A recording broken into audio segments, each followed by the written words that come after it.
Hello students. Today in this video we are going to discuss about physical properties of alkyl halides. Okay, तो alkyl halides के physical properties देखेंगे हम लोग, right? And the physical properties of alkyl halides are considerably different from those of corresponding alkanes. ठीक है, तो जो भी alkane से आपका alkyl halide तैयार होएगा, right?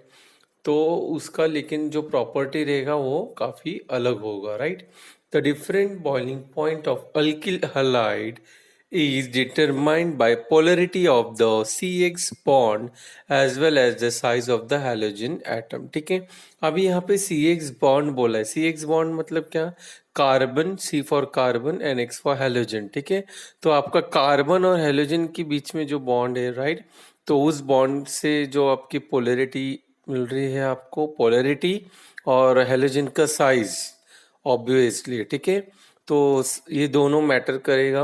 यस, उसका boiling point. Okay, now nature of intermolecular forces. ठीक है, ये तो हमें पता है, कोई भी कंपाउंड है, राइट? तो इंटरमॉलिक्यूलर फोर्सेस के बगैर वो फॉर्म नहीं हो सकता, राइट? तो इसमें जो अल्किल हैलाइड्स में इंटरमॉलिक्यूलर फोर्सेस का क्या रोल है वो देखते हैं हम लोग, है ना? अभी आपको पता है हेलोजन, राइट? उसमें क्या आता है? Fluorine, chlorine, bromine and iodine. Okay, and these are more electronegative than carbon, है ना? कार्बन से ज्यादा इलेक्ट्रोनेगेटिव है ये, right? So now carbon atom that carries halogen develops a potential positive charge while the halogen carries a partial negative charge. ठीक है, अभी obviously हमें पता है कि कोई भी कंपाउंड को अगर स्टेबल होना है, यस, पोलैरिटी है, तो प्लस और माइनस यानी कि पॉजिटिव चार्ज नेगेटिव चार्ज होना ही चाहिए, है ना? तभी वो क्या करेंगे? न्यूट्रल हो पाएंगे या स्टेबल हो पाएंगे. तो अब यहाँ पे ऑलरेडी आपका हेलोजन है, वो कार्बन से ज़्यादा इलेक्ट्रोनेगेटिव है, राइट? तो ऐसे इसमें क्या होता है? कार्बन जो होता है वो थोड़ा सा शांत हो जाता है. दैट मीन्स आपका कार्बन थोड़ा पार्शियली इलेक्ट्रो पॉजिटिव हो जाता है एंड जो आपका हेलोजन है वो इलेक्ट्रो नेगेटिव हो जाता है. Okay, understood. Now thus carbon halogen bond in alkyl halide is a polar covalent bond. ठीक है, और क्योंकि ये पोलैरिटी दिखा रहा है इसलिए जो कार्बन हेलोजन से आपका जो ये अल्किल हैलाइड बनता है, राइट? तो उसमें आपको पोलर कोवलेंट बॉन्ड देखने मिलेगा. Okay, now therefore alkyl halides are moderately polar compounds. ठीक है, तो इसीलिए अगर हम देखेंगे अल्किल हैलाइड्स को तो क्या है? वो पोलर कंपाउंड्स है. ओके, फॉर एग्जांपल नीचे लिखा है, राइट? सी ओ डेल्टा प्लस लिखा है, राइट? तो क्या है? पोलरिटी है, right? And x delta minus. ठीक है, तो ये पोलरिटी शो की है हमने अभी यहाँ पे. Now, size of the halogen atom increases from fluorine to iodine. ठीक है, अभी हमने डिस्कस किया था कि क्या साइज के ऊपर भी आपकी पोलैरिटी डिपेंड होती है, राइट? तो अब यहाँ पे इन्होंने क्या बताया है कि आपका जो हेलोजन एटम का जो साइज है, फ्लोरीन से आयोडीन की तरफ आप जाते हो तो इंक्रीज होती रहती है size. Okay, so now hence the C X bond length increases, है ना? तो आपका जो सी एक्स यानी कि आपका कार्बन हेलोजन का जो बॉन्ड रहता है वो भी इंक्रीज होते जाएगा जैसे जैसे साइज इंक्रीज होगी. Okay, now the C X bond strength decreases with an increase in the size of halogen. ठीक है, तो एज अ रिजल्ट क्या हो रहा है? जैसे जैसे आपका साइज इंक्रीज होते जा रहा है उसका स्ट्रेंथ क्या हो रहा है? डिक्रीज होते जाएगा. Okay, now this is because as the size of the p orbital of halogen increases, the p orbital becomes more diffused and the extent of overlap with orbital of carbon decreases. ठीक है, समझ में आप लोगों को क्या बोला इन्होंने? यहाँ पे जैसे जैसे साइज इंक्रीज होते जाएगा तो जो आपका ऑर्बिटल है पी ऑर्बिटल उसका ओवरलैपिंग होना पॉसिबल कम हो जाए, पॉसिबिलिटीज कम होती जाएंगी, राइट? और एक टाइम ऐसा आएगा कि ओवरलैपिंग पॉसिबल नहीं हो पाएगा. Okay, understood. So now some typical bond length and bond enthalpies and dipole moments of CX bond are given in 10.2. तो ठीक है, तो अभी कुछ एग्जांपल्स दिए इन्होंने, राइट? तो एग्जांपल्स देखते हैं हम लोग. अभी आप देख सकते हो यहाँ पे फर्स्ट एग्जांपल है। यहाँ पे बॉन्ड पैरामीटर्स दिए है 6 बॉन्ड के। तो फर्स्ट वाला क्या है, CH3F, ठीक है, यानी कि मिथाइल फ्लोराइड है ना। तो अभी यहाँ पे इसका बॉन्ड लेंथ कितना है, PM मतलब क्या है यहाँ पे, पिकोमीटर, ओके। सो उसका 139 पिकोमीटर है, राइट। जबकि आपका आयोडीन का आप देख सकते हो सबसे नीचे है 214, है ना। और आप बीच में देखोगे क्लोरीन और ब्रोमीन का वो इंक्रीजिंग ऑर्डर में ही है ना। क्लोरीन का कितना है, 178 है, और ब्रोमीन का 193। ओके, तो आप देख रहे हो फ्लोरीन से लेके आयोडीन तक आपका क्या साइज इंक्रीज हो रहा है, तो बॉन्ड लेंथ भी इंक्रीज हो रहा है ना। जैसे जैसे साइज इंक्रीज होगा बॉन्ड लेंथ भी इंक्रीज होगा। Okay, understood. और लेकिन यहाँ पे अब बॉन्ड इंथैल्पी ऑपोजिट है उसका।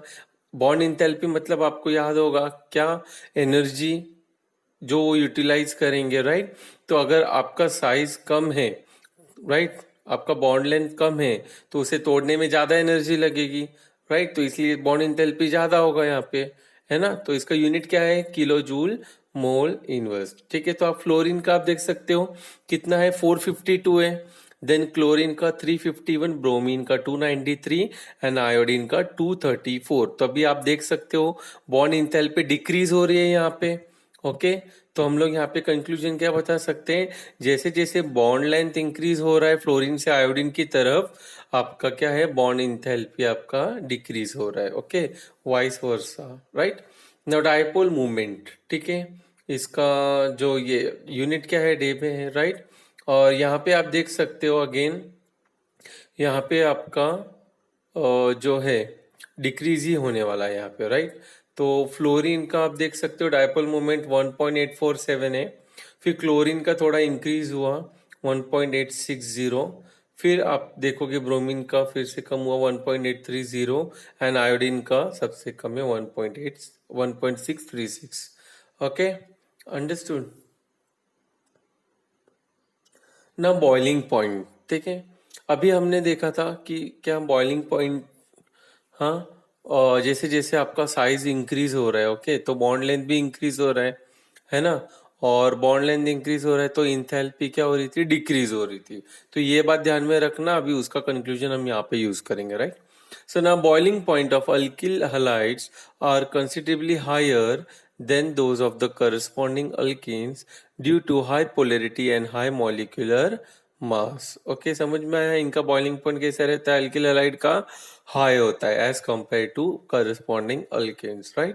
Now within alkyl halides, for a given alkyl group, the boiling point increases with increasing atomic mass of the halogen. ठीक है, अब समझ में आप लोगों को क्या, कि जैसे जैसे हेलोजन का मास इंक्रीज होते जाएगा वैसे वैसे आपका अल्किल ग्रुप का भी क्या होगा, बॉइलिंग पॉइंट इंक्रीज होते जाएगा, राइट।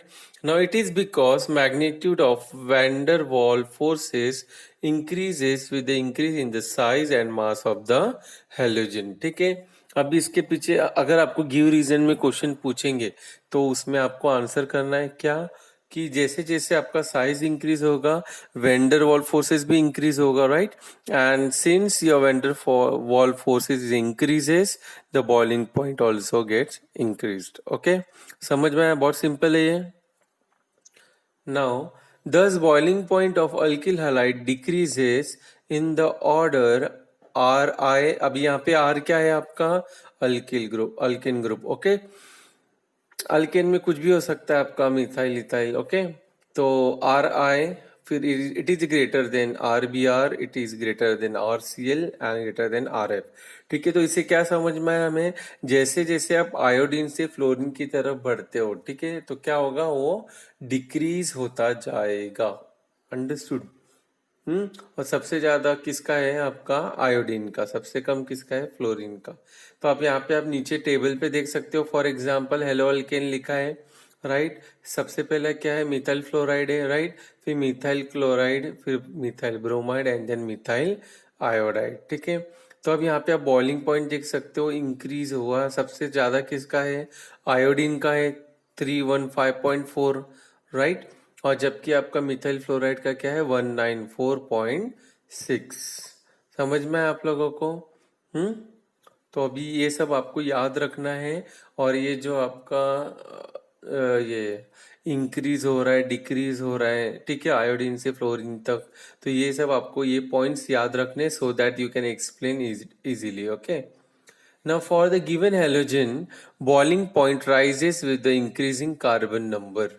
ठीक है, ये और एक हमारा दूसरा पॉइंट ऑफ व्यू है कि जैसे जैसे आपका कार्बन, नंबर ऑफ कार्बन ये इंक्रीज हो रहा है, तो आपका बॉइलिंग पॉइंट भी क्या होगा, इंक्रीज होगा। ओके, फॉर एग्जांपल आप बता सकते हो, राइट, मिथाइल क्लोराइड है, उसका कितना है, सिर्फ 248.8 है, राइट। जबकि आप देख सकते हो नीचे, अगर आपका ब्यूटेन क्लोराइड है, राइट, तो उसका 351.5 हो गया यहाँ पे। यस, तो यहाँ पे जैसे जैसे आप अपना कार्बन बढ़ाते जाओगे, नंबर ऑफ कार्बन, आपका बॉइलिंग पॉइंट क्या हो जाएगा, इंक्रीज होते जाएगा। Okay, now for isomeric alkyl halides, boiling point decrease with the increased branching as surface area decreases on branching and van der Waals forces decreases। Okay, समझ में आया आप लोगों को। अब जो आइसोमेरिक अल्किल हलाइड्स होते हैं ना, उनका बॉइलिंग पॉइंट डिक्रीज होता है, ठीक है। अभी इसके पीछे क्या, अगर आप बोलोगे कि अगर अल्किल हलाइड्स में नंबर ऑफ कार्बन इंक्रीज हो रहा है, बट अगर वो आइसोमेरिक है, ठीक है, तो आइसोमेरिक मतलब उसमें ब्रांच इंक्रीज हो रहे, राइट। अगर ब्रांच इंक्रीज हो रहा है तो सरफेस एरिया को डिक्रीज कर रहा है वो, है ना। तो अगर सरफेस एरिया कम है तो क्या होगा, उसका बॉइलिंग पॉइंट कम हो जाएगा, राइट। इसीलिए यहाँ पे वेंडरवॉल फोर्सेस भी कम हो जाएगा, तो इसलिए बॉइलिंग पॉइंट भी उसका कम हो जाएगा। ओके, तो देखो आप, हर एक का लिंक एक दूसरे से है। Okay, understood. तो एग्जाम्पल आप देख सकते हो यहाँ पे, हेलो अल्केन, ठीक है। तो फर्स्ट वाला जो है आपका, यस, ब्यूटिल ब्रोमाइड है, राइट, 4 कार्बन है, ब्रोमीन है, राइट। तो उसका बॉइलिंग पॉइंट कितना है, 375 है ना। अभी उसी को अगर हम ब्रांच इसमें लिखेंगे, राइट, सेकेंड पोजीशन में ब्रोमीन को ले गए, तो उसका बॉइलिंग पॉइंट क्या हो गया, 364 कम हो गया, राइट। अभी उसको अगर हम, अब थर्ड एग्जाम्पल देखो, राइट, तो वहां पे हमने क्या किया, ब्रांच फॉर्म में लिख दिया, तो ब्रांच फॉर्म में क्या हो गया, और भी बॉइलिंग पॉइंट कम हो गया, 346 केल्विन, राइट। तो इसी तरह से अगर हम क्या करेंगे, जैसे जैसे ब्रांच फॉर्म में लिखेंगे, आपका क्या होगा, बॉइलिंग पॉइंट कम हो जाएगा। Okay, so I think it is sufficient for today, and along with this video, I am going to send one PDF। Okay, तो वो PDF आप लोग क्या करो, रेफर करना। तो अभी तक हमने इस लेसन में जो भी डिस्कस किया सबका रिवीजन है उसमें, and if you have any doubt you can ask me. Okay, have a nice day, thank you so much.